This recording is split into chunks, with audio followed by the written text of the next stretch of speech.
نحمدہ و نصلی علی رسولہ الکریم، اما بعد فبسم اللہ الرحمن الرحیم۔ چھٹے پارے کے آخر میں اس بات کو ذکر کیا گیا تھا کہ یہود اور مشرکین کی بنسبت جو عیسائی ہیں، جو نصارہ ہیں، ان کے اندر نرمی پائی جاتی ہے مسلمانوں کے حوالے سے۔ تو ساتویں پارے کی ابتدا میں اسی کے حوالے سے ذکر کیا گیا کہ حبشہ کے نصارہ کے سامنے جب حضرت جعفر طیار رضی اللہ تعالیٰ عنہ نے قرآن مجید فرقان حمید کی تلاوت فرمائی تو ان کی آنکھیں آنسوؤں سے بہہ پڑی اور انہوں نے حق کو پہچان لیا۔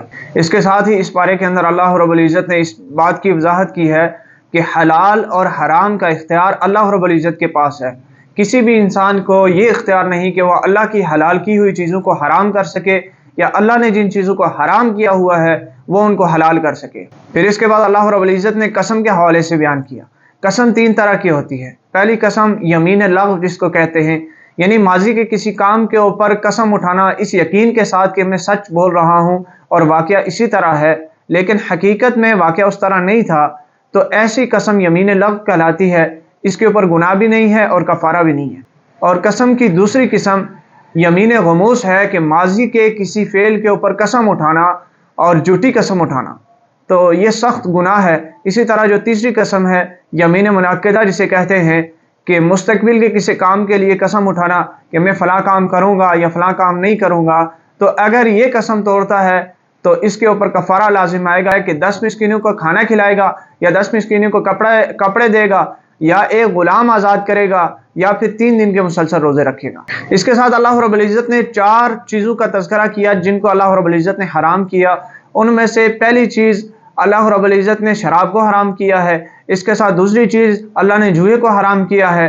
تیسری چیز اللہ نے بتوں کو، جو بت پرستی ہے، اس کو حرام کیا ہے۔ اور چوتھی چیز یہ جو جوئے کے تیر نکالے جاتے تھے، ان کو اللہ رب العزت نے، جن کو فال نکالنا کہا جاتا تھا، ان کو بھی اللہ رب العزت نے حرام قرار دیا ہے کہ یہ مسلمانوں کے اندر، انسانوں کے اندر باعث فساد ہیں، لہٰذا ان کو حرام کر دیا گیا۔ اس کے ساتھ ہی حالت احرام کے اندر ہر طرح کے شکار سے ممانعت آئی ہے کہ کوئی بھی آدمی حالت احرام میں جب وہ محرم ہے تو شکار نہیں کر سکتا، اور کسی حلال جانور کا شکار کرتا ہے یا حرام جانور کا شکار کرتا ہے۔ اس کے ساتھ ہی بے وجہ سوالات کی ممانعت آئی ہے کہ جن سوالات کا کوئی مقصد نہ ہو ایسے سوالات سے بچنا چاہیے۔ جس طرح کہ بنی اسرائیل نے سوالات کیے تھے، جیسے جیسے انہوں نے سوالات کیے تو ان کے لیے مشکلات بڑھتی گئی۔ ایک صحابی رسول ہیں، انہوں نے رسول اللہ صلی اللہ علیہ وسلم سے سوال کیا کیا ہر سال حج فرض ہے؟ رسول اللہ صلی اللہ علیہ وسلم خاموش رہے۔ پھر دوبارہ سوال کیا کہ ہر سال حج فرض ہے؟ پھر رسول اللہ خاموش رہے۔ تیسری مرتبہ پھر انہوں نے سوال کیا کہ ہر سال حج فرض ہے؟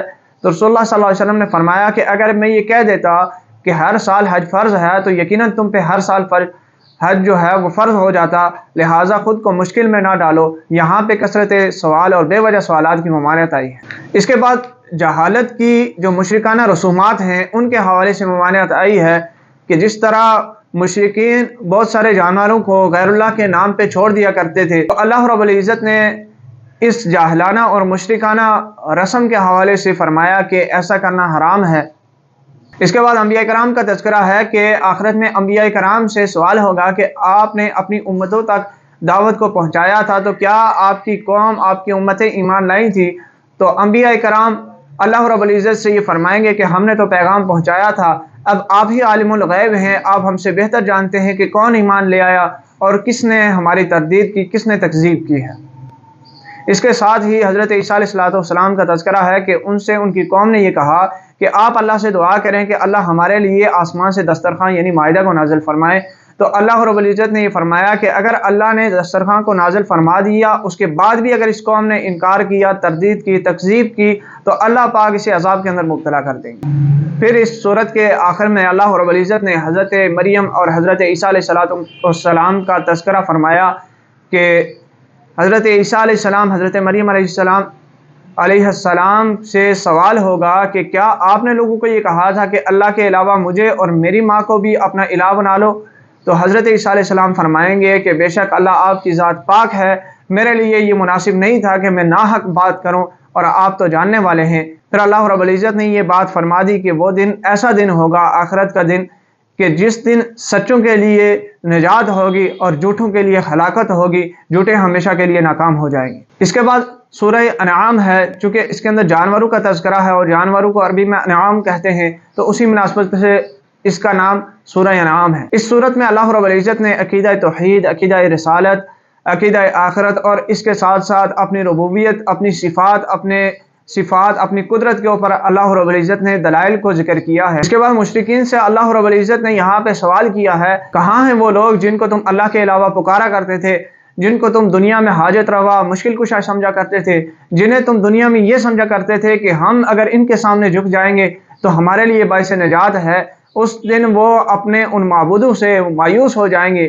مشرکین ان تمام بتوں سے مایوس ہو جائیں گے جنہیں وہ اللہ کے علاوہ پوجا کرتے تھے، ان تمام لوگوں سے مایوس ہو جائیں گے جنہیں وہ اللہ کے علاوہ پکارا کرتے تھے۔ پھر اس کے بعد مجرمین کا تذکرہ ہے کہ مجرمین قیامت والے دن یہ تمنا کریں گے کہ ہم دنیا کی طرف دوبارہ لوٹائے جائیں تو ہم وہاں پہ حق کے راستے کو اختیار کریں گے اور حق کے مطابق اپنی زندگی گزاریں گے، اللہ کے حکموں کے مطابق زندگی گزاریں گے۔ پھر اس کے بعد حضرت ابراہیم علیہ السلام کا تذکرہ ہے کہ کیسے حضرت ابراہیم علیہ السلام کے جو والد تھے وہ بتوں کو تراشنے والے تھے، بت بیچنے والے تھے، لوگوں کو مشرک بنانے والے تھے، لیکن اللہ رب العزت کی یہ قدرت کہ ان کے گھر میں حضرت ابراہیم علیہ السلام پیدا ہوئے کہ جنہوں نے بتوں کی سرعام نفی کی، جنہوں نے لوگوں کو توحید کا راستہ دکھایا، جنہوں نے لوگوں کو اللہ رب العزت کی ربوبیت، اللہ کی الوہیت کی طرف دعوت دی۔ پھر اس کے ساتھ یہ وہ صورت ہے کہ جس میں سب سے زیادہ انبیاء کرام کا تذکرہ آیا ہے۔ تقریباً اس صورت کے اندر 18 انبیاء کرام کے نام آئے ہیں اور ان کی دعوت، ان کی تعلیمات کا تذکرہ ہے کہ قدر مشترک جو ان میں چیزیں تھیں، جس طرح اللہ رب العزت کی الوہیت، اللہ رب العزت کی صفات اور وہ تمام اسلامی اقدار یا جو فطرت کا تقاضا ہے، جس طرح اخلاقیات اور بہت ساری ایسی چیزیں، عقیدہ آخرت، ان کے متعلق اس صورت کے اندر بیان کیا گیا کہ تمام انبیاء کرام کی جو دعوت تھی وہ الوہیت، وہ توحید کی، اللہ رب العزت کی ذات، اللہ رب العزت کی صفات کے حوالے سے، آخرت کے حوالے سے اور دنیا میں ہمارے آنے کے مقصد کے حوالے سے تھی۔ پھر اس کے بعد اللہ رب العزت نے اپنی صفات کے اوپر دلائل دیے کہ اللہ رب العزت کی جو صفات ہیں، اللہ رب العزت کی جو قدرت ہے وہ کیسے ہے۔ اللہ رب العزت نے اس کے اوپر بے پناہ دلائل دیے ہیں۔ اس کے ساتھ ہی اللہ رب العزت نے یہاں رؤیت باری تعالیٰ کے حوالے سے ذکر کیا کہ انسانی آنکھ یعنی دنیا کے اندر اس آنکھ کے ساتھ اللہ رب العزت کا دیدار نہیں کیا جا سکتا۔ اس آنکھ کے اندر وہ قدرت نہیں ہے، وہ طاقت نہیں ہے کہ یہ اللہ رب العزت کا دیدار کر سکے۔